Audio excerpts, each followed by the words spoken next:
Sorry to keep you waiting, but we've got good news. Just spoke with Speaker McCarthy, and we've reached a bipartisan budget agreement that we're ready to move to the full Congress. And I think it's a really important step forward, and it takes the threat of catastrophic default off the table, protects our hard-earned and historic economic recovery, and the agreement also represents a compromise, which means no one got everything they want. But that's the responsibility of governing. And this is a deal that's good news, I believe, you'll see, for the American people. The agreement prevents the worst possible crisis, a default for the first time in our nation's history. An economic recession, retirement accounts devastated, millions of jobs lost.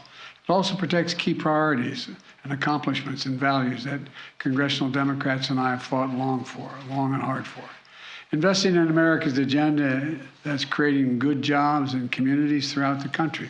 It protects Social Security, Medicare, and veterans, and so much more.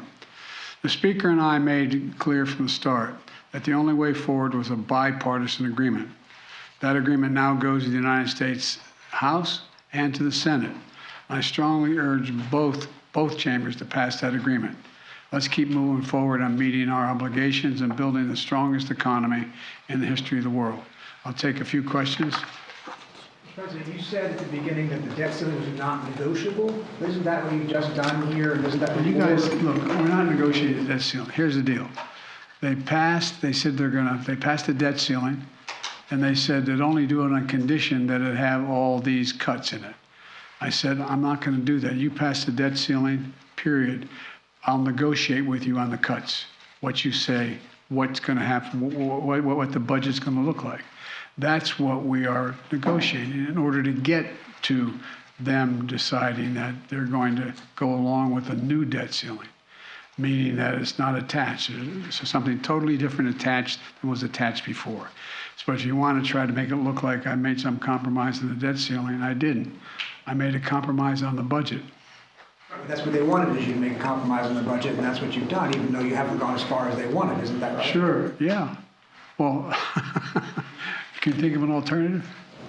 Mr. President, what do you say to members of your own party who say you've made too many concessions in this deal? They'll find I didn't. Mr. President, on your allies and adversaries to America, would you be willing to say about what you think this process said to those adversaries and allies? You have a deal now, but what does the process say? What does the struggle say to them? Well, it says we've been through this more than once, and it's just the nature of the way we handle the deficit and handle whether we're going to, each year, going to pay our debts. And it's happened more than once. It will probably happen again, but it's not going to happen at least for another 2 years here. And I don't think beyond beyond that it won't either.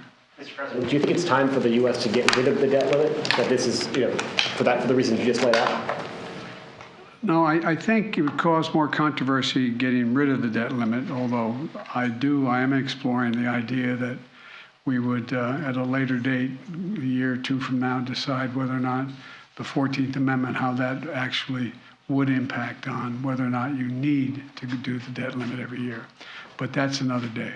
Thank you. Mr. President, do you believe Speaker McCarthy has the vote, and did he negotiate in good faith? I think he negotiated with me in good faith. He kept his word. He said what he would do. He did what he said he'd do. And I have no idea whether he had the votes. I expect he does. I don't think he would have made the agreement. Mr. President, do you have a comment on the elections in Turkey? Have you spoken with President Erdogan? I have not spoken with him yet. Do you have a comment? Some of your Democratic colleagues are saying that this policy will lead some people to go hungry. What is your response to that? It's a ridiculous assertion. Do you wish you started these negotiations sooner? No, it wouldn't make any difference.